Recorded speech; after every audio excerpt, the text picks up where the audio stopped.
Hello, नमस्कार.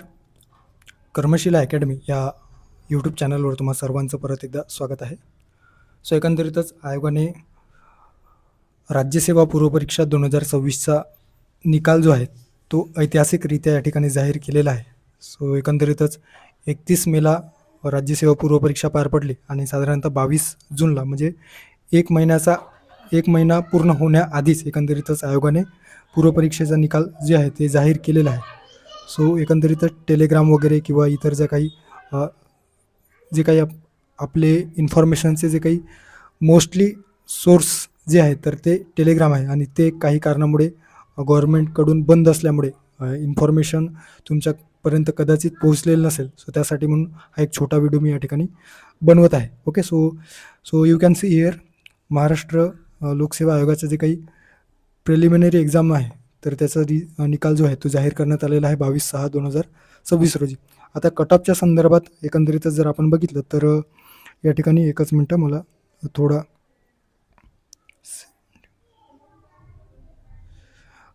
Cut ऑफच्या संदर्भात जर आपण बघितलं तर बरेच जे काही क्लासेस वगैरे असतील किंवा इन्स्टिट्यूशन जे आहेत तर ते साधारणतः म्हणत होते की 92 ते 90 ते 92 या दरम्यान लागेल. पण आयोग शेवटी आयोग असते.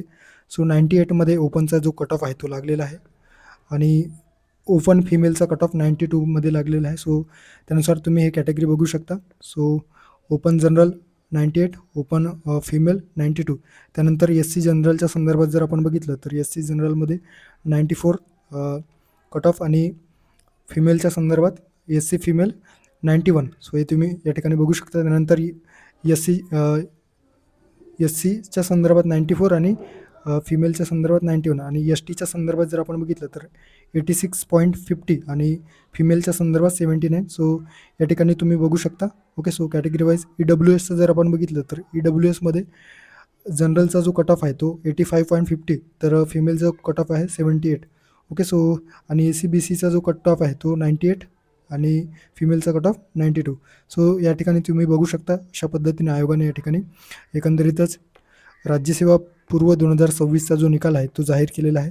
सो हेच इन्फॉर्मेशन तुम्हाला द्यायचं होतं. सो हे जेणेकरून होप करूयात की लवकरच जे काही टेलिग्राम जे प्लॅटफॉर्म आहे तर ते परत ॲक्टिव्ह होईल आणि आपण जे काही इन्फॉर्मेशन किंवा जी रिसोर्सेस आहेत तर ते आपल्याला ज्या काही इन्फॉर्मेशन आहे तर ते शेअर करता येईल. नोट्स वगैरे किंवा जे काही इन्फॉर्मेशन आहे ते त्या ठिकाणी शेअर करता येईल. ओके.